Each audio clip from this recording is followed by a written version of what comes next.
Good evening, everyone. Thank you so much for being here. We apologize for the delay. 196 was a nightmare. Maybe you already figured that one out. So thanks again for being with us. So tonight is the first presentation in a series called Voices of Indigenous People for Community and Healing, and it's presented by the World Affairs Council of Western Michigan in collaboration with Kent District Library.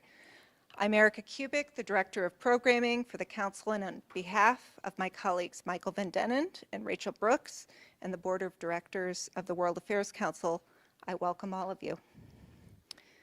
The Council's mission is to empower the people and organizations of West Michigan to engage thoughtfully with the world. To change the world, we believe one must first know the world, and you can learn more about what we do at worldmichigan.org. Tonight, we say a special thank you to our friends at Kent District Library, who annually partner with us to provide this free informational resource to the West Michigan community. I welcome Randy Goebel, Director of Engagement at KDL, to share what's happening at the library. Good evening, I'm Randy Goebel. I'm the Director of Engagement with Kent District Library. Welcome to the Granville branch. If you've not been here before, welcome. If you have been here before, welcome back. This is about a 2-year-old renovation to this building. This section is all new. Everything inside was renovated to make it more open for guests, and it's a beautiful space and serves a lot of people in the community. So again, welcome. A few housekeeping rules. The restrooms are outside the hall to your left. If you have cell phones, who doesn't have a cell phone, please make sure they're muted. And at the end of the event, there will be an opportunity for meeting Patricia and purchase books too. But one of the things I wanted to mention is that the Kent District Library acknowledges that we're situated on the traditional lands of the Anishinaabe, or the Three Fires Confederacy, considered the Odawa, Ojibwe, and Potawatomi tribes. While the Treaty of Chicago in 1821 sold most of the land south of the Grand River, and the Treaty of Washington in 1836 sold most of the land north of the river, we acknowledge the vibrancy and continued presence of Native peoples in our community. Kent District Library is committed for everybody who walks through the doors of the library to be able to see themselves in the collection, the services, the people that work here, and we welcome all. It's our purpose to further all people. We also acknowledge that this program comes with the people who come to this program come with different backgrounds and experiences, and because this series highlights the ongoing struggles with colonialism, the content is distressing. So we invite you to reflect on the topic in a way that takes your own safety in consideration, as well as the safety of others in the audience. And with that, I'll hand it back to Erica.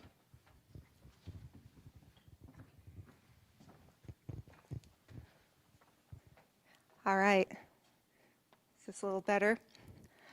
So we're pleased to have Patricia Shackleton here. She's the Executive Director of the Anishinaabe Cultural Center in Haslett, Michigan. Patricia has been in this position for 23 years. And prior to this work, she was a resource specialist and the Mackinac County Elder Program Coordinator for the Sault Ste. Marie tribe of the Chippewa Indians in Sault Ste. Marie, Michigan. Patricia has built a strong reputation as a principal investigator and scientific researcher specializing in issues related to American Indian populations. She has degrees from Lake Superior State University and Central Michigan University in History and Management Sciences. After Patricia's presentation this evening, there will be ample time for questions, and please exhibit civility to our guests and hospitality to others by asking succinct and respectful questions. Her presentation tonight is titled The History and Consequences of Indigenous Boarding Schools in Michigan and Beyond. Let's welcome Patricia Shackleton.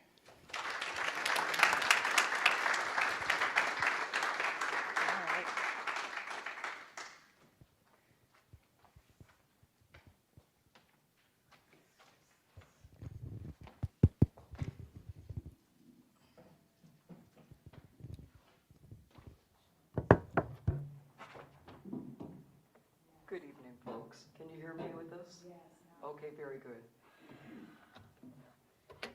I think I'm going to start out a little bit about how I came to put so much time into Indian country. I grew up in Sault Ste. Marie, and I think that there's probably some things you need to know more about northern Michigan before we get started. Growing up in Sault Ste. Marie, in 1969, there were results that came out about the various areas of the United States and where there was poverty. And the Appalachian area happened to be at the top of the list, and everybody was concerned about Appalachia, and there was a lot of funding that was put towards that. The number 2 place was the eastern end of the Upper Peninsula, and we didn't really get recognized for that. But I can tell you in growing up that I was fortunate. A middle-class livelihood that my father was able to provide was like being some of the wealthiest people in town. It was a very, very poor community. My first job out of college, I ended up working for a Social Security Administration, and that's when I started being a witness for people who are still making marks. It was a very deprived area. As time went on, my tribe was able to develop more. Now, in 1978, our tribe had to be involved with the federal government, and they took the city fathers to task for what had been going on in the Sioux. And what had been going on is that the Indian area was inside the 3-mile city limit of Sault Ste. Marie. And Sault Ste. Marie, by the way, is over 350 years old. So it's over 100 years older than this nation. And yet, in that 3-mile city limit, in 1978, there was still no water and no sewage inside city limits in the Indian neighborhood. The federal government had to intervene and say, you do have to plumb this. You do have to give these people services. You're taking their tax money for it, they're paying for these services, and you're not giving it to them. Of course, their excuse was they wouldn't use the water anyway. So the city fathers still felt somewhat self-righteous about it.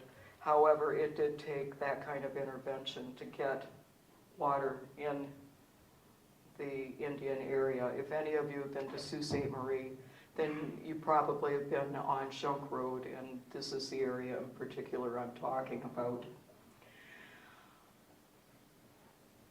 1978 was also another pivotal time too, because you see, Native Americans hadn't really been citizens of this country. That's part of the problem that the government had started with changing their policies on the way they treated Indians every 4 years. Every time there was a change in presidency, the way the Indians were treated was differently again.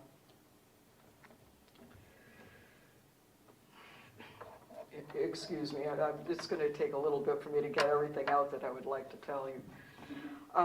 That was the year that we got the right to religion.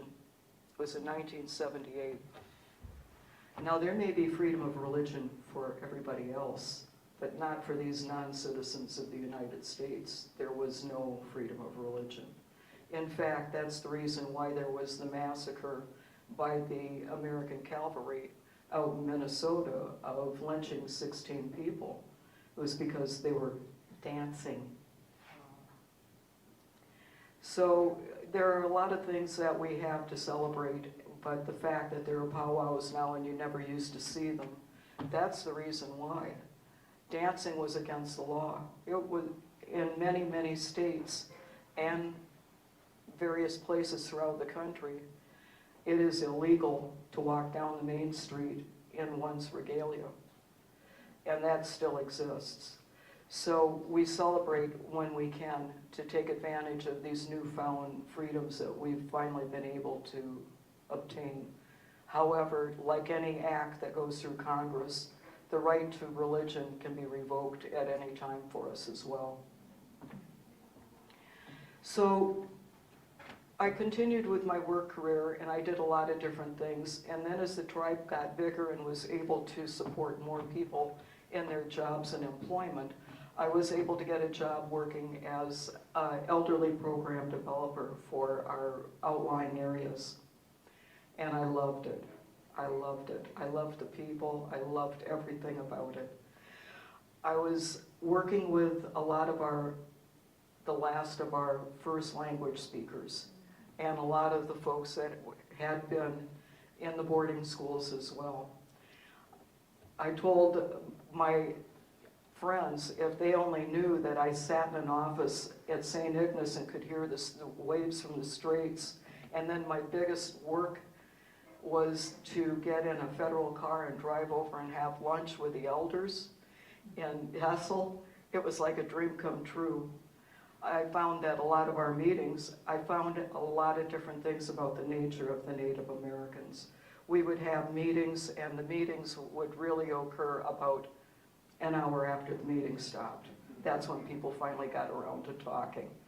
But it was from being with these elders that it lit a fire. And that's why I continued on with my education. I had been actually discouraged on continuing on with education, which you don't even hear people say such a thing, and yet that was the advice I was given at Michigan State University, that if I were you, I wouldn't bother with a master's degree. So I went to Central. Because I went to Central, there was a reason for that too. I had gotten a job working as a policy analyst in the Lansing area, and I was able to provide a voice for the Native Americans in our area. I actually wrote the white paper for the Democratic caucus at that time, which a white paper is kind of a big deal. It is like the paper that explains all the different in and outs of what people are experiencing. After working with the House, I was working with trying to develop the numbers in the Lansing area.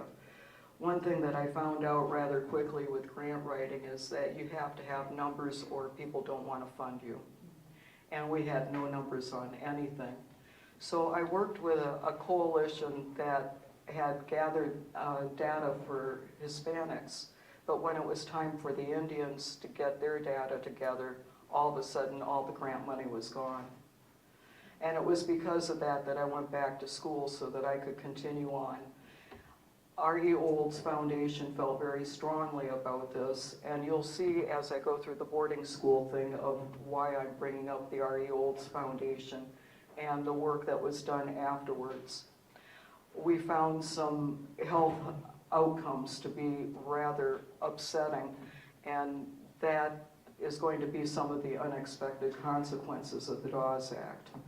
So I would like to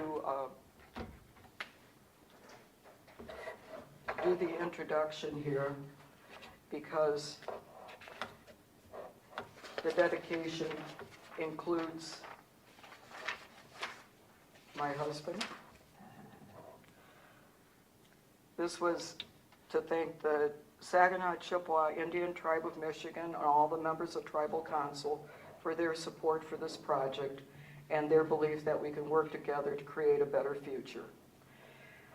I also thank the R.E. Olds Foundation, who shares a vision of a healthy future for our children, and I also wish to thank my monitor, William P. McDermott, PhD, for his encouragement to continue the battle for social justice.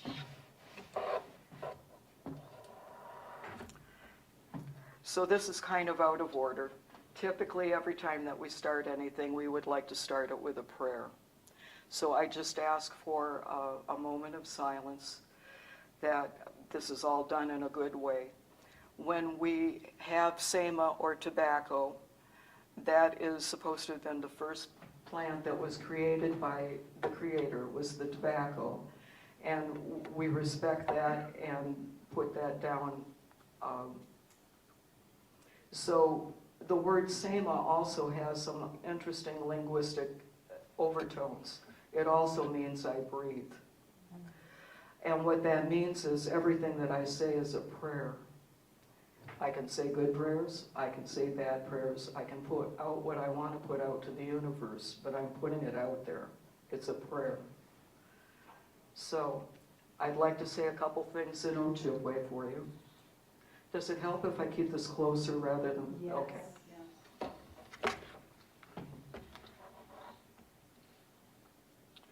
Nada, Patricia Shackleton. Nadijnakas, Kanoas. Magizi Dodam, Maba, Kano. Gitchi Gumi Nini, Maba Danas, Anishinaabekwe. What I'm telling you is in Ojibwe, and it is the language of this land. Nada, I am Patricia Shackleton, but my name is Kanoas, which means little golden eagle. Magizi Dodam, eagle Dodam, Maba canoe. Maba means an, golden eagle in particular. Nadunjaba, the place from where I come, is Ba-Ting, which is the place of the rapids. Gitchi Gumi, Nini, that's the men of Lake Superior. Mabadanas, I am a daughter of these people. So, without further ado, let us begin the presentation this evening. By the way, I did present this at the Great Lakes History Conference, and it was very well received, so I do hope you enjoy it this evening too.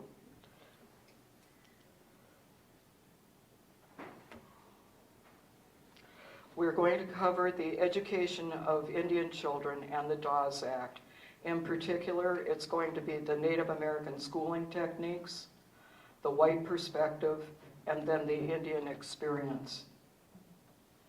Native American schooling techniques were such that Native American children were educated for responsibilities that they would assume as adults, and it was by working with and imitating their elders. Grandparents played a very important role in the education of children. Spiritual development was nurtured and listened to respectfully. Children were treated with considerable dignity and respect. As you hear this, this is what they call preceptor, where you do an action and then it's imitated. So this was like you would see in a pharmaceutical school on how the children were educated. The spiritual development was nurtured and listened to respectfully.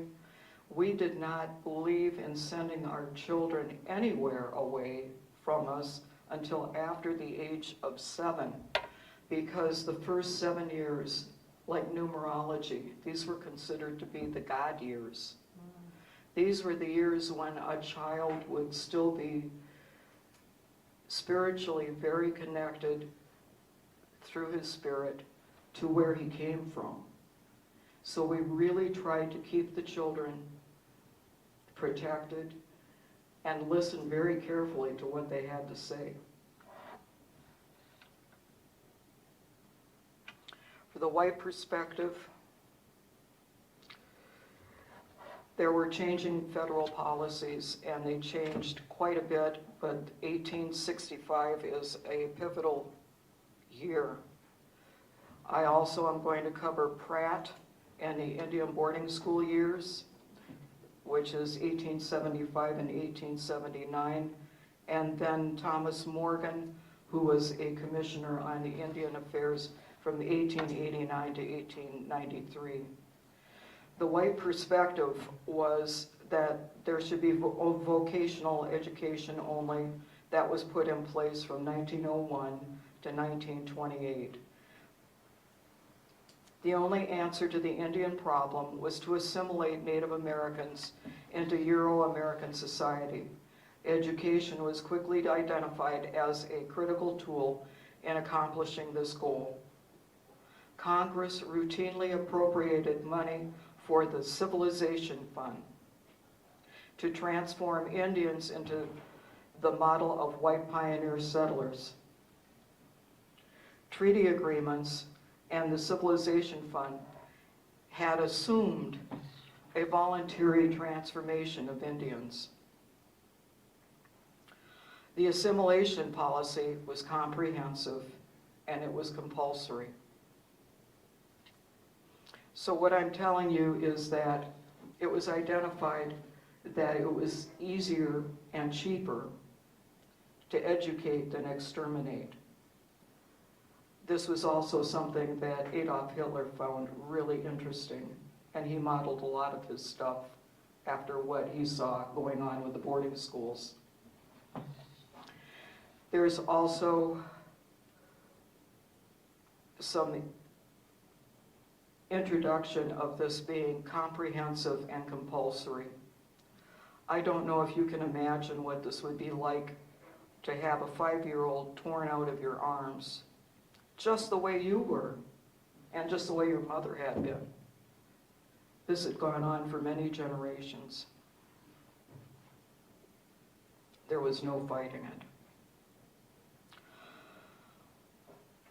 With the white perspective on the Euro-American criticisms, there was something called the Merrick Report. I see you're taking notes, so I'm going to spell this. M-E-R-I-A-M, the Merriam Report. The Secretary of the Interior, Hubert Work, requested the Brookings Institute to investigate the Indian education. Lewis Merriam released in 1928 his findings that although there was centrality of vocational education, in practice, vocational training for the natives was poor. The report went on to criticize the physical plant of the schools, the care given to students, and the core ideas behind education in Indian schools.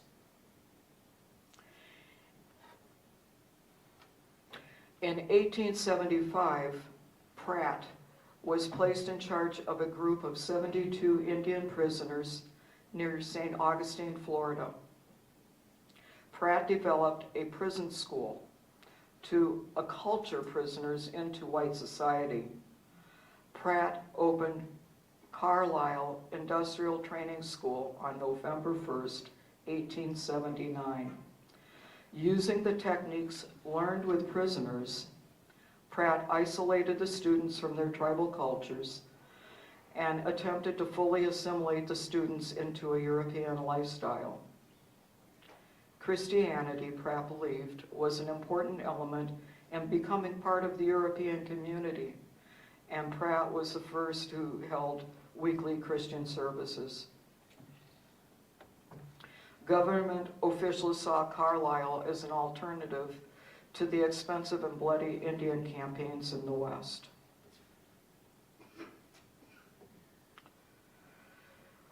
For the Morgan experience, Morgan believed Indians capable of significant intellectual achievement and argued that simply training Indians to be good farmers was insufficient. When Indians resisted Morgan's program, he responded quickly and harshly. In 1892, he wrote to the Secretary of the Interior, who responded approval to whatever it seems wise, resorting to mild punishment by withholding of rations or supplies, and where necessary, directing agents to use their Indian police as truant officers in compelling attendance. Statement from them. I do not believe that Indians, people who for the most part speak no English, live in squalor and degradation, make little progress from year to year, who are a perpetual source of expense to the government and a constant menace to thousands of their white neighbors, a hindrance to civilization and a clog on our progress, have any right to forcibly keep their children out of school to grow up like themselves, a race of barbarians and semi-savages.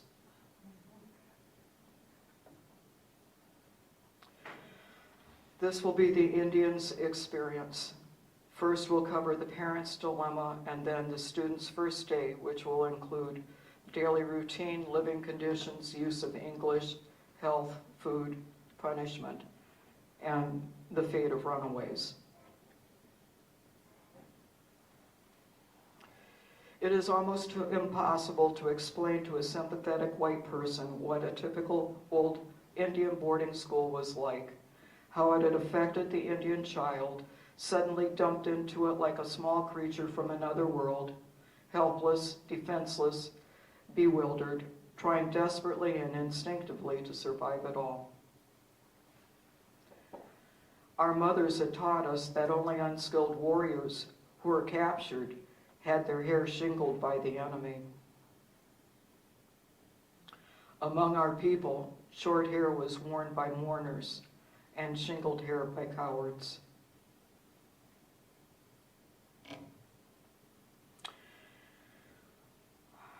I would like to talk a little bit about the hair issue. Now, we all know as adults that these children had their hair cut and they were deloused. We know that. Explain that to a 5-year-old. This was just a terrifying experience. They were having kerosene thrown on them, powder thrown on them, their hair cut off, their clothes taken away from them. So it was confusing for a 5-year-old, and this was the kind of processing in that they received.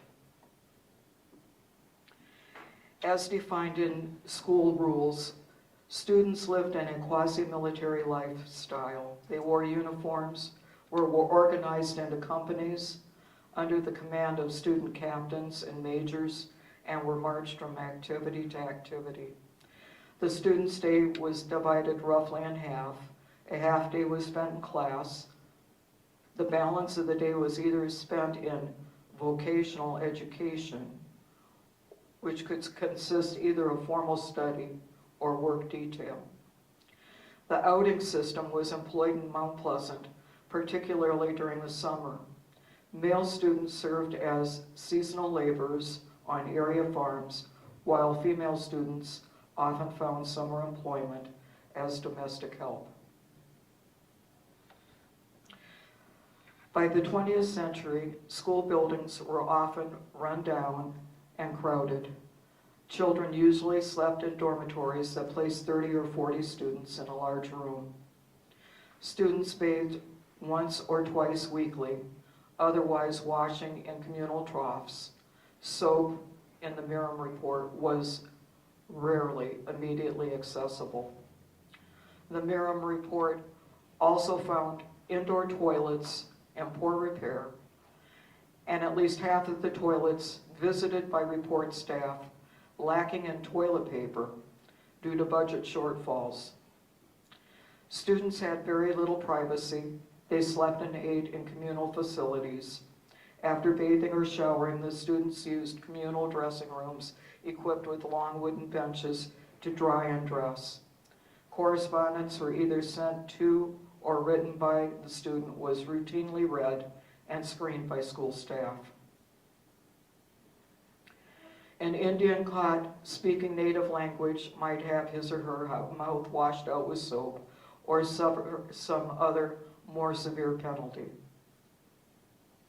Children were strongly encouraged to accept a Christian name to replace their Indian name.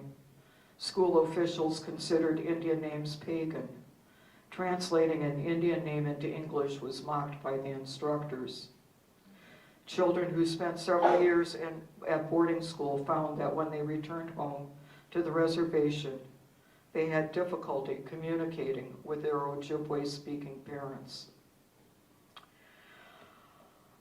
What I would like to emphasize in this is that these children didn't necessarily get to go home for summer break. Instead of summer break, they were employed. And by the time they got back to the reservation with their Anishinaabe-speaking parents, they were speaking English and were having trouble remembering their language. They were having trouble communicating with their own parents.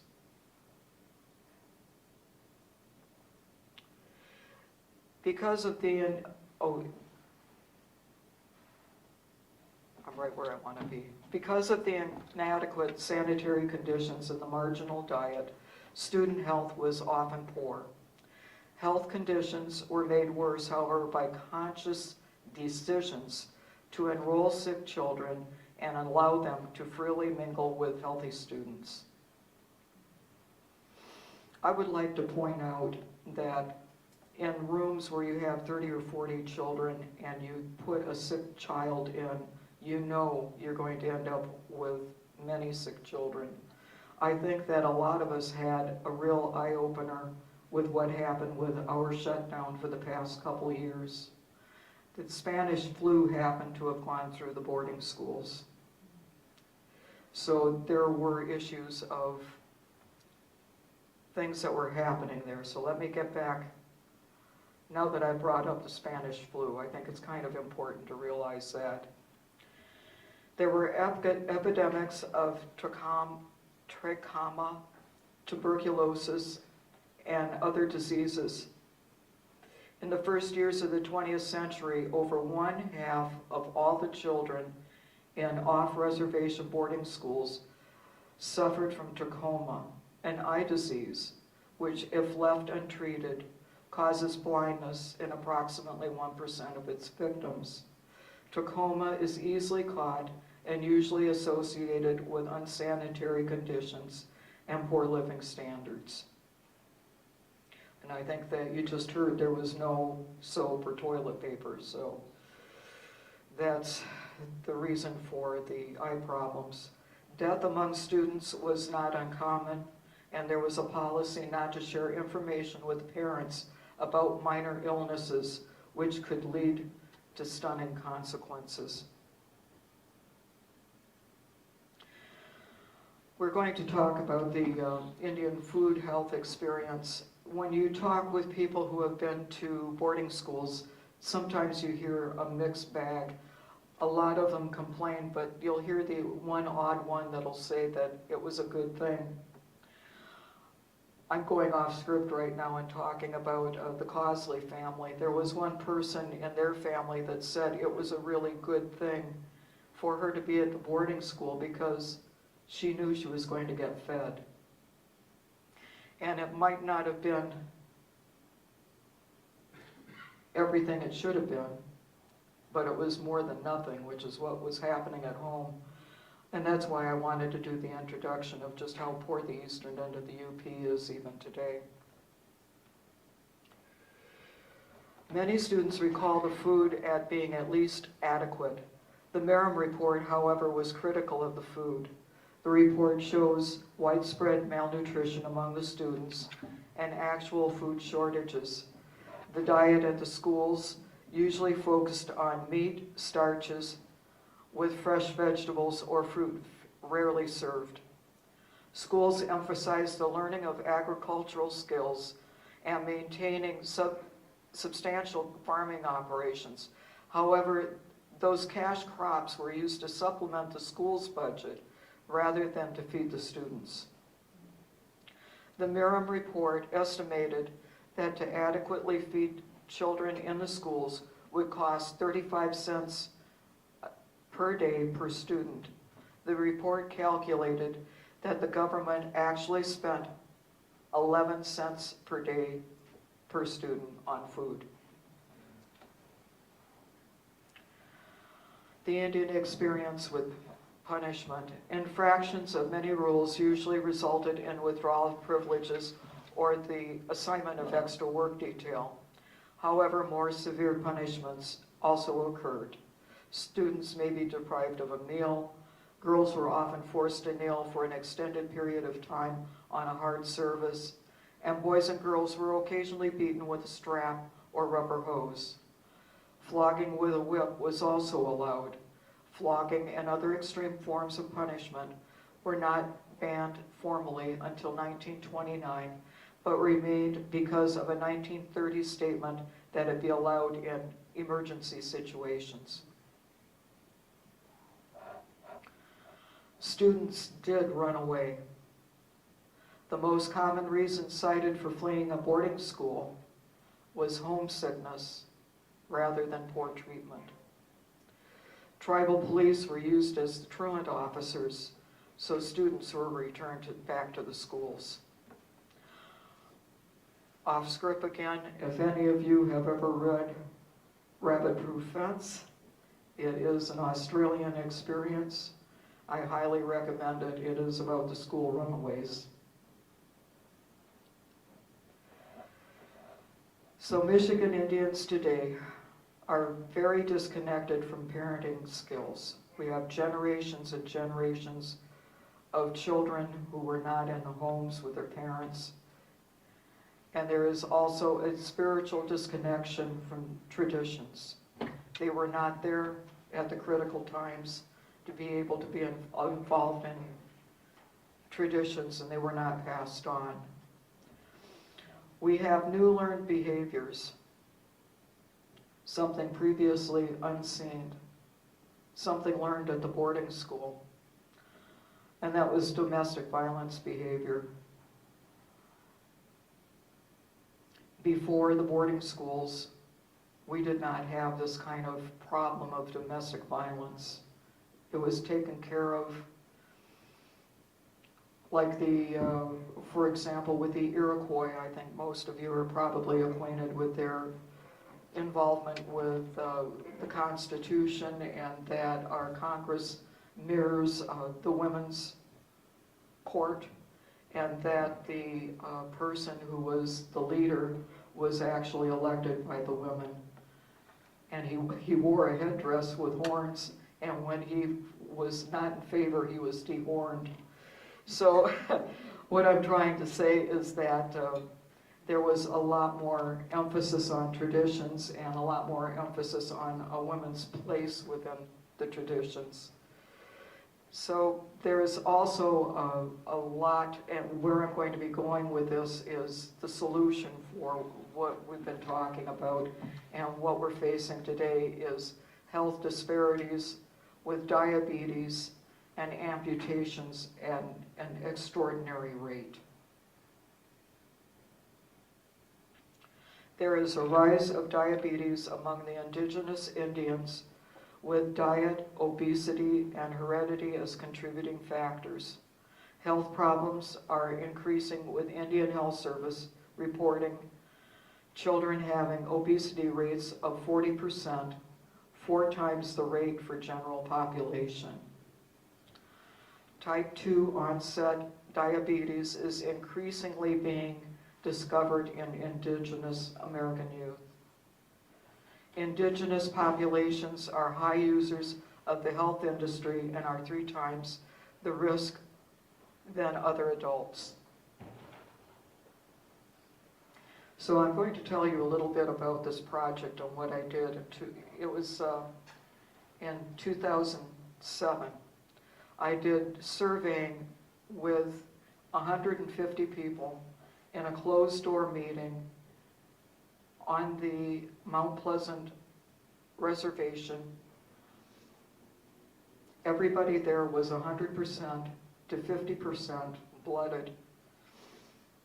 And the results showed a gross undercount by the federal government and Indian Health Service. For the U.S. Census, studies performed by the Indian Health Service are based on only 14% of their available data. So they're extrapolating the numbers rather than using real numbers. Plus there's another 40% of tribal people who never go to Indian Health Service. The federal government bases their numbers on the surveys that we do every 10 years. Unfortunately, there have been some very well-meaning people that have identified as being tribal, and they're very healthy. And it has skewed the statistics. When I did the survey of these 150 people, it wasn't a matter of 1 out of 18 being diabetic, like the federal government said. And it wasn't 1 out of 9 like Indian Health Service said. 1 out of 3 was already diabetic, or that means out of 10 people, 3 of them were already diabetic, not just pre-diabetic. I'll bet right now you're wondering, how did I ever get to this from the boarding schools? I'm going to stop for a moment, and because I'm getting ready to talk about the solution to the diabetic situation. My feeling is that when you're reporting a problem, you have to come up with some kind of solutions that can be put forward. There are really no solutions that we can have for the boarding schools. They've been disbanded. A lot of the people have already died. They've walked on to the next world. The few that are remaining are being recognized, but they still have horror stories to tell. One that I heard just 2 weeks ago was when you heard about the clothes that were provided for the children. This man had gone to Holy Childhood. The priest had come around, and it was, I don't know if it was a bus or a station wagon, they just did the roundup, took them across the streets, and then took them on to Holy Childhood. He told us about what it was like being in the boarding school, especially at night. Nobody wants to hear these people say what happened there. We all know what happened there.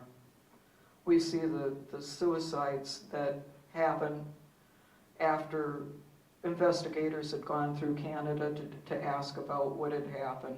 We know these children were treated in the worst possible way. John talked about how there was a place they called the store, and when the federal people came around, all the kids were taken to the store, and they put on all the new clothes and the new boots and the new shoes, and they were paraded out for the feds. And as soon as the feds were gone, all the clothes went back into the store. John told me that he was there in the boarding school from the age of 5 to the age of 10. And he said if there was any one memory that will live with him forever, it's the crying in the dorms that went on all night long, every night. So these people have very little self-worth. They were taught that they were nothing. This is again off script, and this is a gut feeling for me. There was Kathleen LaPointe, a dear, dear woman, gentle, kind. She looked me in the eyes and said, "They made us feel dirty." And she kind of half smiled. And I'm kind of speaking up for the church part of this. I think that maybe because my people are born with a suntan, that what they were seeing was the ashiness that happens when the skin is dry. And the more the nuns complained that the kids were dirty, the more they scrubbed and the more ashy that they looked. So I've heard stories from at least a half dozen of the boarding school survivors about how they kept scrubbing and scrubbing and scrubbing. They were convinced that the nuns were right. So it was, you can't love others until you love yourself. And this was something where they're having trouble expressing themselves. When I worked with the elders, you'd ask them questions and they'd respond with anger. And it's because they were an empty bag. They didn't know what to do, they didn't know what to say. But the outcome is that they're all a very unhealthy bunch. So what I have proposed is a prevention program, and I'll explain a little bit of why the consequences of this are important to us even today.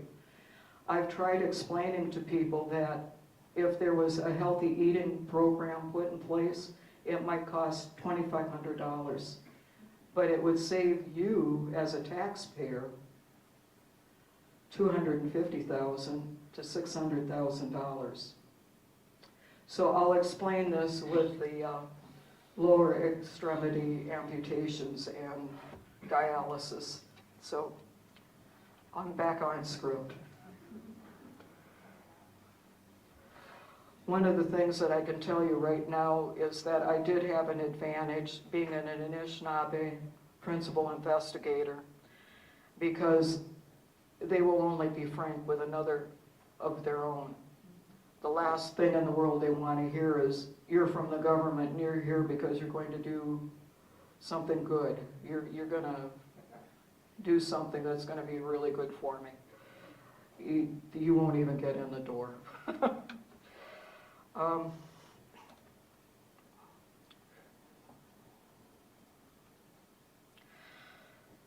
So what I have done is I have developed a surveying tool for Native Americans. It's really easy for them, and I also have a 2 to 3 year spiritual health developed program where it involves nutrition and spirituality together. When I speak away from this, can you hear that at all? No. There may be a statistical way to determine if this survey could be used as a culturally sensitive assessment tool to help tribes gather together grants for targeting high-risk community members for follow-up health interventions by analyzing the study's data and then instituting culturally sensitive health intervention programming to lower diabetic susceptibility. LEA prevention efforts may be especially effective with the Native American group. Implications to this as a health policy would be a benefit both to the insurance system and to patients to alleviate the expensive drain on the insurance system from hospital usage and ongoing medical care for diabetic complications. One of the worst problems that we can get into is having a young woman have gestational diabetes. The longer a person has diabetes, the more likely that there's going to be lower extremity amputation. There is a need for the development and distribution of educational print for cultural competency for the healthcare industry, for providers who may not recognize community members and their high likelihood of being diabetic. The point I'm trying to make is that Native Americans are also Caucasians. They just have this high propensity for diabetes. And if a healthcare provider doesn't know to look for this, he can accidentally miss a possibility of stopping a diabetic problem. Sally Joy, the National Kidney Foundation, stated the longer a person is diabetic, the greater the likelihood to become kidney dialysis dependent and suffer from lower extremity amputation. The strain upon the healthcare system is that dialysis expense for 1 year for one person is $50,000 to $60,000, and the expense for one person with lower extremity amputation is $500,000 to $600,000. The benefits to Western society of monetary savings by delay of onset of diabetes and amputation is difficult to calculate and integrate into the scientific merit of a proposed system. In other words, it's hard to get money for prevention. It's always easier, yeah, you know what I'm talking about. It's hard to prove how many people would have had a problem that you did manage to prevent. So it's hard to gather scientific merit on prevention programs. However, it can be measured against peace of mind, good health that can be derived from participating in one's own health. Tribal people today are faced with another form of genocide through diabetes in the 21st century. And it will take a great deal, but there must be some proactivity to save the lives of members through culturally sensitive health interventions. The strength of the Anishinaabe lies in the spirituality of the people. Even with the terrible legacy of the Dawes Act, Anishinaabe remain grounded in their culture. Programs that are centered on community activities and interest on the membership and tap into culturally holistic intergenerational program will succeed. So I managed to talk about the boarding schools and tell you what I thought that we need to address next. Thanks. I know we started a little bit late, so it is 7:30, but let's take some time for some Q&A. But first, let's give a round of applause to our speakers.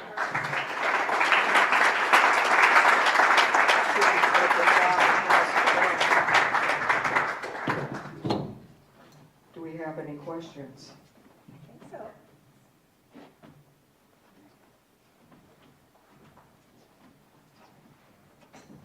When you were talking about the boarding schools, you're talking about losing culture. The children that were there were losing their culture, and that was the idea. What is being done to reintroduce the culture back? Okay. Well, I can only speak for my own tribe, and I'm very pleased to be able to talk about this. I had done so well in my rural elder programming that my tribal chair actually created a job for me as resource specialist for our tribe. And he told me that what he wanted was he wanted an ANA grant written. That was special funding for Native Americans for revival of language. So the good old boys that my tribal chair had been relying on told him it was impossible to write that grant. It was to cover over 8,500 square miles. I had the grant written in about 7 months, and it got funded. It was a 4-year grant. And when my tribe decided to accept the grant, when they put their paper with it that had gone through tribal council, that opened the door and actually created our cultural department. We did not have a cultural department until it was talked about in that grant. And with the passage of that by the board, we then began a very, very hard regaining of our culture. I have managed to go to MSU and take 2 years of college level Ojibwe. We have Ojibwe that's being taught to Ojibwe and Chippewa are the same thing, by the way. It's just an O in front of Chippewa, it's the same word. The O means the people who left. So there's Chippewa and Ojibwe, and that's like the people that went on the other side of the river.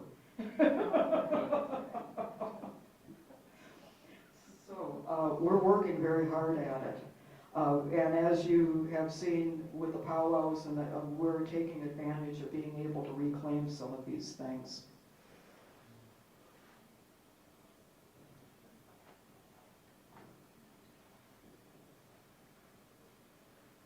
Can you tell us about your center in Hazlet? Oh, sure. It's kind of an interesting thing what happened, because when we were working on getting those first numbers of the diabetes in the area, there was a lot of talk about the Indian Center, and there had been an Indian Center in Lansing. The problem is, like many things, it was hard because of mismanagement. So we really tried to figure out what we were going to do with having a center. And we had a board of directors, and by the way, one of our board directors was a boarding school survivor, Ken Byron, who was also on our board. The first board set the atmosphere for what we were going to do. And what we decided was that it was vanity to have a building. And further, we couldn't not just not afford the rent, we couldn't even afford a desk. We took a look at the Hispanics group and found it would be about $9,000 to have a desk there. The problem that we got into with having public events, and we did have a beautiful event at Lake Lansing, is that the insurance that we had to have for events was the same insurance that Crystal Ray, a 3-story building with a basement, had to have so that we could have that event. It cost us something like $2,500 it was a crazy thing on the insurances. So what we do is we have a virtual center. It is a public charity. It's not just a 501c3. After our 5-year test, the Internal Revenue got in touch with us and let us know that we got the mark of Sterling of a 170. I don't know as if there's another one in the state of Michigan. And as far as an Indian charity in the country, it may be the only one. And what the 170 is about is how much administrative money do you take out of there? We take nothing. We take nothing out of there. I also can't get anybody to do my job because nobody's willing to work for free. But every penny that Anishinaabe gets goes to our clients. Typically, we end up helping out people that fall between the cracks, maybe somebody who's not on their reservation, or we've gotten calls from the Department of Civil Rights here in Lansing and from HHS with people that have fallen between the cracks, like over Christmas and stuff like that, where we help out. We've helped with auctions. We put shoes on, 50 pairs of shoes on poor Indian children's feet here in Grand Rapids. We did an auction to raise money for an elder who had eye surgery that went wrong, and she needed another surgery to correct it. And we raised that money. So we do a lot of odd things. It's whatever happens to be appropriate at the time. We've had a drum group. All of our boys have grown up. We've had craft nights, flute lessons, just all kinds of different things. But it's a matter of meeting whatever the need seems to be at the time.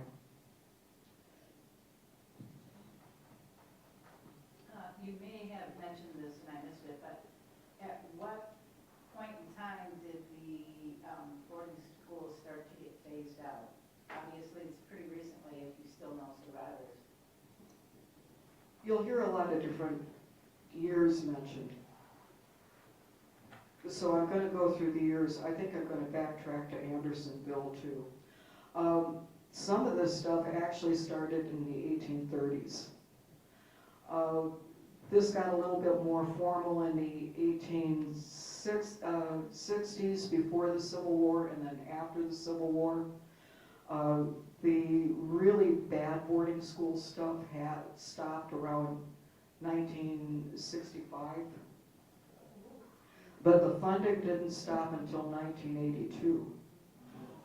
So there's the kind of boarding schools that we're talking in the first part, and then I went to parochial school, and boy, it sure sounded a lot like the boarding schools to me up there today. Yeah, there are people that say that they went to boarding schools. My mother went to, there's only Berga, Mount Pleasant, Industrial, Holy Childhood of Jesus, and there was also another school that was on Mackinac Island. So those were the spots. I have been past the school on Mackinac Island, and you can just feel that building. It is the saddest feeling that you get when you're around that building. My mother was in a convent school, and her parents paid for her to be there in St. Ignace. So there are other things that did occur, but the really bad ones were done by 65. Last question. What childhood education modes look like now in your community? Education Or modes. just, what does education look like in a potentially dispersed rural community? Well, for a start, we have our own tribal school. So with our tribal school, we're able to have our own tribal teachers in there and do things that are cultural as well. We're offering a lot more events. They're part of this grant with the language included having field activities out there. We're doing more with, we have a cultural camp. The children are taken, invited out there. We still do make-whole serving. So those kind of camps actually exist and are being resurrected, and we are reclaiming our culture. The problem is we will never know what we've lost. There is one other thing that I wanted to talk about, and that was Andersonville, because in the long run, this ends up being an upbeat thing. For those of you that ever saw the movie of Andersonville, I don't know if you ever saw it. It's assuming a lot that you would have seen the Civil War movie.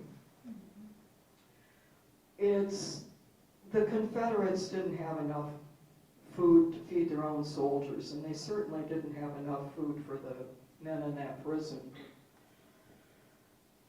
And it was a horrible place to be. It's a federal park now. There's a river that goes through it, and it's walled.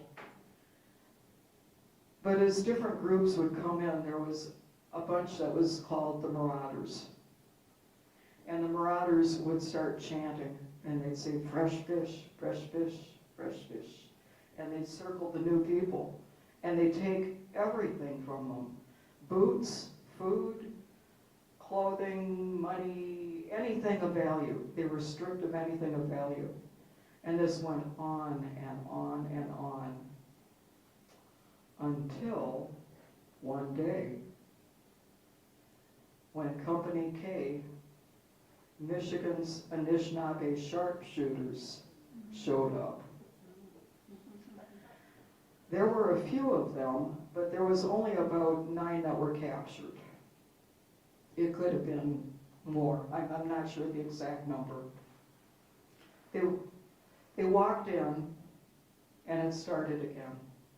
Fresh fish, fresh fish, fresh fish. And the Anishinaabe formed a circle back to back, and they fought off the Marauders. This was something that the Confederates had not been happy about, and they didn't know what to do with the Marauders. And they were very happy to see that Company K was able to do this. And in the movie, as it continues on, they show that there is a trial of these people. They are executed, and they are buried outside of the area that the other soldiers were buried in. The only thing that the movie doesn't say is that the people that stopped this was Company K. Now, I've talked with Cynthia Stormcaller. She is the person who's the director of the Andersonville Park. And I said, Cynthia, do I have this story right? I said, am I telling this correctly, that our sharpshooters were able to do something that literally thousands of Union soldiers before them could not do? She said, you got the story right.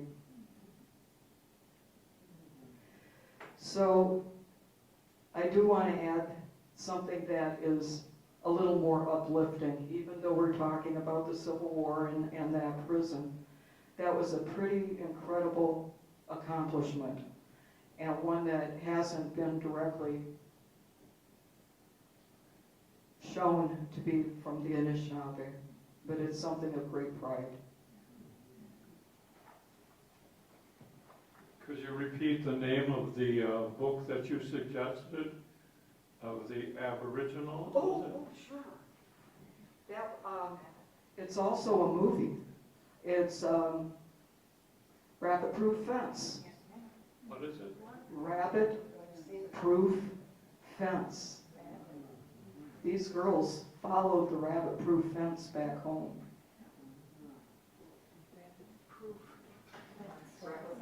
That's the Australian one? Yes.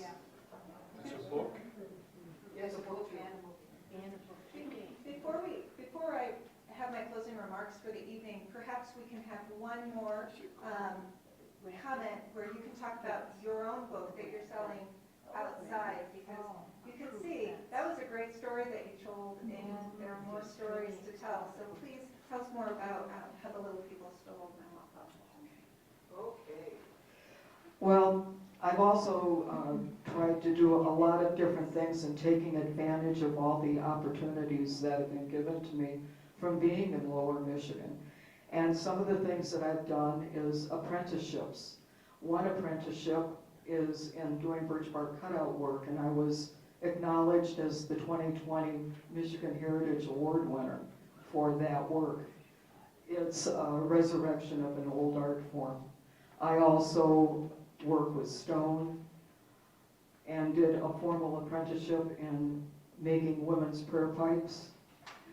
But the one apprenticeship that I really had a lot of fun with was the storytelling. I'm going to tell another story in here. That's what happens when you get a storyteller started. Is that I had approached a gentleman whose name was Larry Plomondon. And I said to him that I would like to do this, and I would like him to be my master storyteller. Well, I'd known Larry from tribal events, but I didn't really know Larry until after we started the apprenticeship. He gave me a lot of great teaching as far as how to do storytelling, but it turned out that Larry has his own story too, and I would call this the Larry Law. Larry had apparently been in Ann Arbor as a young man, and his house, where he had rented a room, had a drug raid, and the authorities didn't find anything in his room about drugs, but they did find something about a building that had been blown up. And I think some of us might remember back in the early 70s that there was a federal building that belonged to the FBI that got exploded on a weekend. Well, they saw some blueprints that looked awfully incriminating. And this ended up being a very, very big deal. John Lennon and Yoko actually did a concert for him. And this went to the Supreme Court. And that's why I call it the Larry Law. And it's still on the books that if the police are doing a search and they find evidence of something else, they cannot use that evidence against you. So, having already made Secret Service clearance myself and driven in a presidential motorcade, I was rather mortified. However, Larry was a great mentor, and I did create a book that is for sale out in our lobby area, and it is called How the Little People Stole My Wampum. It is all about Mackinac Island. The stories have a little bit of truth in them. For instance, I was telling one of the ladies, I really was reverse pickpocketed by a midget on Mackinac Island. I had some wampum taken, and I got back a green peg instead, a cribbage peg. That was my trade item. That's what was put in my pocket. But I think that you would enjoy the book because all of our stories and all of our legends have sad endings to a T, every single one of them. The Robin story, everything. The Lost Daughter of Leelanau, they're all very sad stories. So I wanted to do something that would put a smile on people's faces. And I think there's a little bit of something in this book for everybody. The last 5 stories are Christmas stories, and the last one is The Christmas Potato, and it is a story of gratitude. So if you're interested, I hope you would have fun with it. Thank you.